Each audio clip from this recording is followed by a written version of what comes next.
side they were on. Yeah, I think so. Let's focus on the moderator now.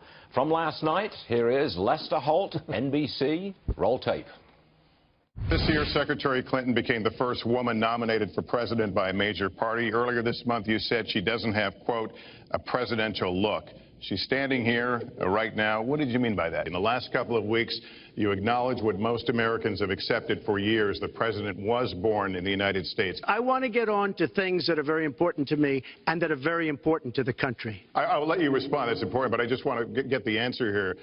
The birth certificate was produced in 2011. You continued to tell the story and question the president's legitimacy in 2012, 13, 14, 15. Stop and frisk was ruled unconstitutional in New York because it largely singled out black and Hispanic young men. No, you're wrong. Mr. Trump, we're talking about the burden that Americans have to pay, yet you have not released your tax returns. You had supported the war in Iraq before the invasion. What makes your judgment? I did not support the war in Iraq.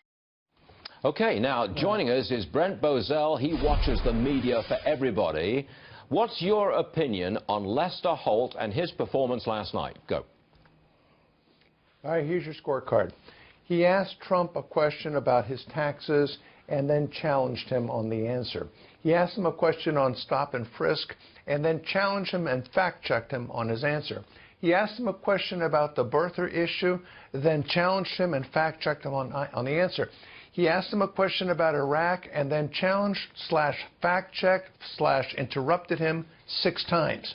Now let's move over to Hillary. He not once challenged Hillary Clinton on anything. He not once asked her a tough question on policy. Every single one was a softball question.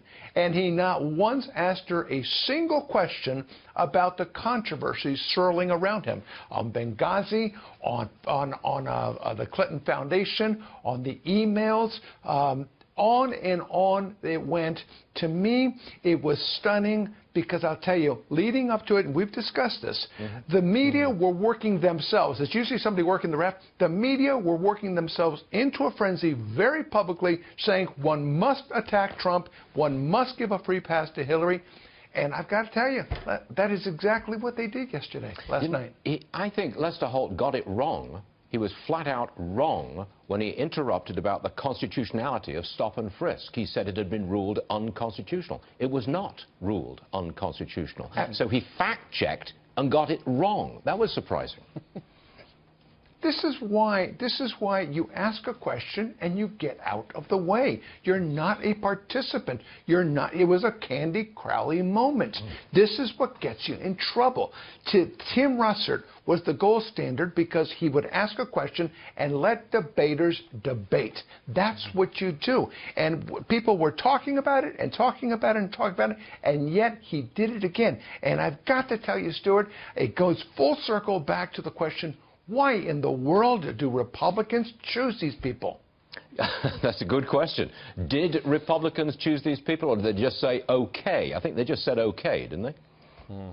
Well, they said okay, but, you know, you're supposed to vet these people. What do you expect somebody from NBC, NBC/MSNBC /CNBC have been in the tank completely for the Democrats, have been savaging Republicans all season long.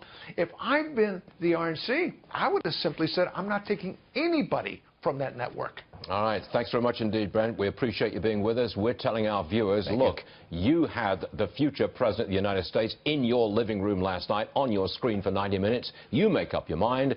Don't take decisions from the establishment media. It's not going to work for you. Next case, Martin Screll.